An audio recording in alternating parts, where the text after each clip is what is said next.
It happens every day across our state and nation, in large cities and small towns.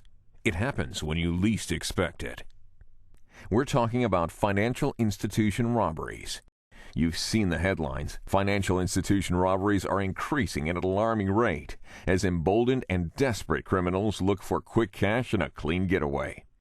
It happened to Dallas-based financial institution, as CEO Susan Chisholm explains.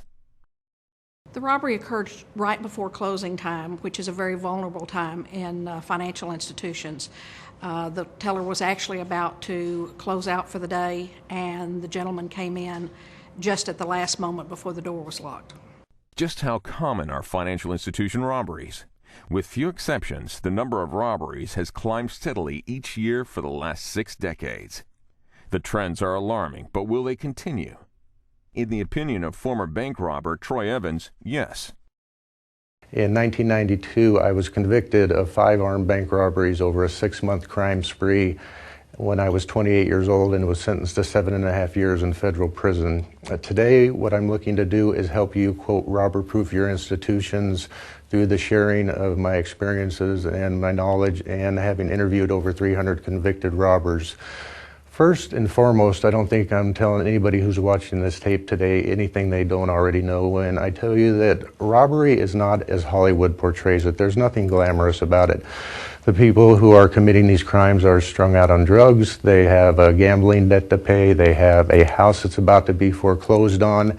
It's very, very much an act of desperation, and it's my belief that it's very much here to stay based on several reasons that I will get into a little bit later. I think robberies are increasing in financial institutions for several types of reasons. One, there are more financial institutions today than there have been over the past 20 years. There seems to be more competitiveness within the financial arena. There's more products available, and there are just more locations. It seems like there's one on every corner. So that's one of the reasons.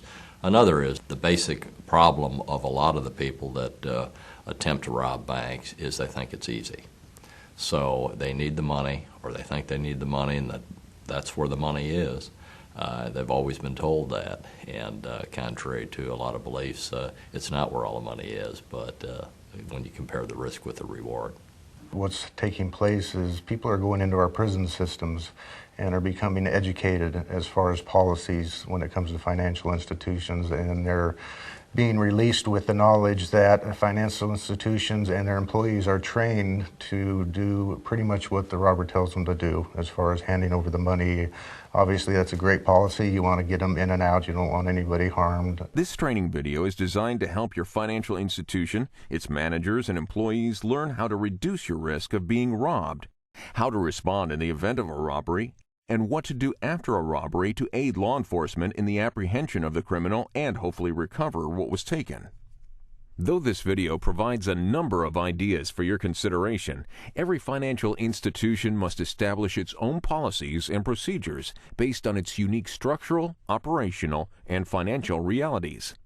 We invite you to use this video as one tool in your arsenal to help you train your team and improve the odds that no one will be harmed if your financial institution is robbed. The last thing they want is somebody who is going to play Joe Hero, somebody who might try to intervene, might try to stop what they're there to do.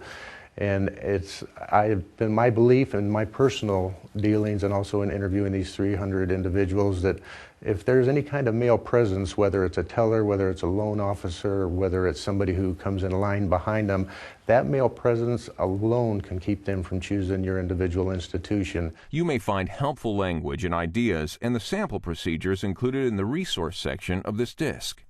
Spell out all of your security procedures in writing, then train your team regularly, at least once a year, to make sure everyone understands the procedures that can help deter robberies and prevent violence should a robbery occur. Keep track of those training sessions by having employees fill out a participation form, such as the one included in the resource section of this disc. These should be kept in personnel files in case they are needed by auditors or insurers. Financial institutions should also include another requirement among their preventative measures. He handed me a note that was folded up that said, "This is a robbery, give me all your money." And not having been to any robbery training and knowing nothing about it, I took the note to my manager and said, "What do you want me to do with this?" And she said, "Give him your money."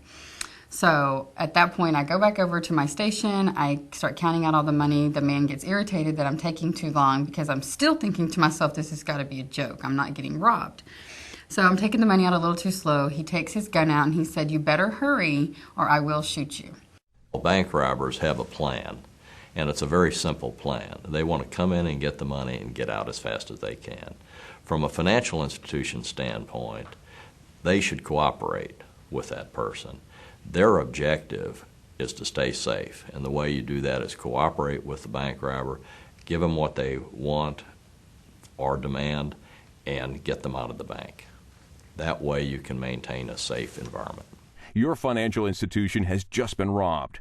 Weapons may be brandished. Lives may be threatened. Given the significant stress associated with a robbery, proper training and scenario training are essential in helping your team take the correct actions immediately following a robbery. Train, and do more training, and then recognize the fact that you're still not going to be prepared when it happens.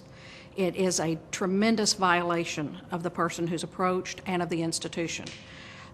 You need to remember that in turnover, we sometimes forget who's been trained and who hasn't, so it actually needs to be scheduled. There needs to be a timeline of how often you do your training.